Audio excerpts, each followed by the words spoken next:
Oh, pare. Pare. Kumusta? Ayaw ako nag-iising.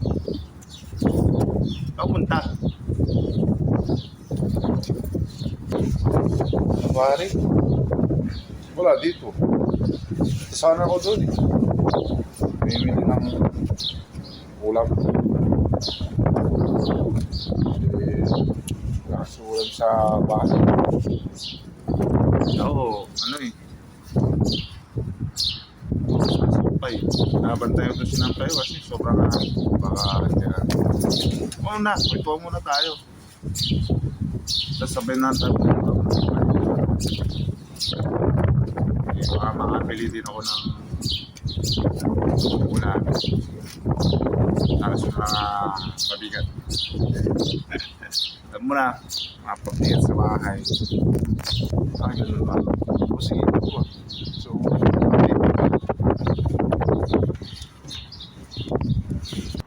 layo kasi ng ano eh, layo ng nagtatrabuhan ng airpot ko.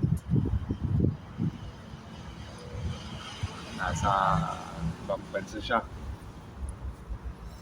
Doon siya nagtatrabaho.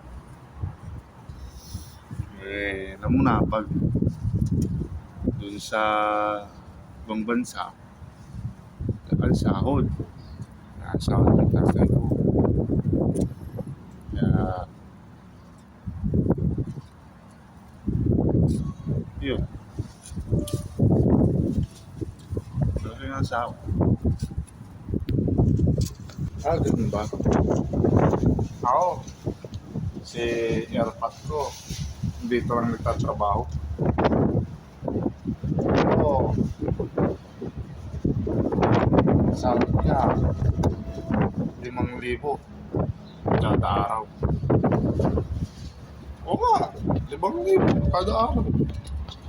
Oh, 5,000 kada araw? Meron ba yun dito sa Pilipinas? Grabe naman yan.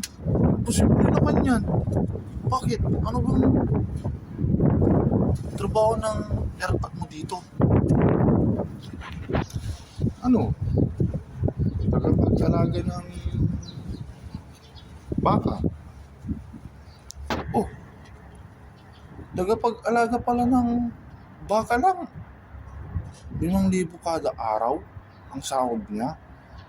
Imposible naman yan, pare. Hindi ako maniwala. Oo. Kasi pag umiiyak yung baka, ano, kailangan niyang padikilin to. Kailangan niyang kargahin para huminto to. Gagi ka pala eh. Paano niya mabubuhat yun? Kalaki ng baka. Paano niya kakarga? Ginagago mo naman ako pare. Huwag talaga. Kaya nga, 5,000 kada araw, di ba? O, ganun katindi ang airpot ko. Tara na naman rin, punta tayo sa bayan. Kagawa na tayo dito. Gago. Eh, pa ko naman pre. Hindi nakakapagpadala. Eh, bakit pare? Alam mo, nasa tatay mo. Kasi nasa langit na kasi. Doon siya nag-abroad. Kaya hindi nakakapagpadala. Pero gago ka pare. Nadali mo rin ako. Tara, halika na. Paubusan tayo na pa. Maraming pagsak na sila doon. Kaya pre, pagpunta tayong palengke, sama mo na rin ako sa ulam ninyo. Ina mo, gago. Wala akong pera. Tapos na nga ako. Para dyan sa buhay mo.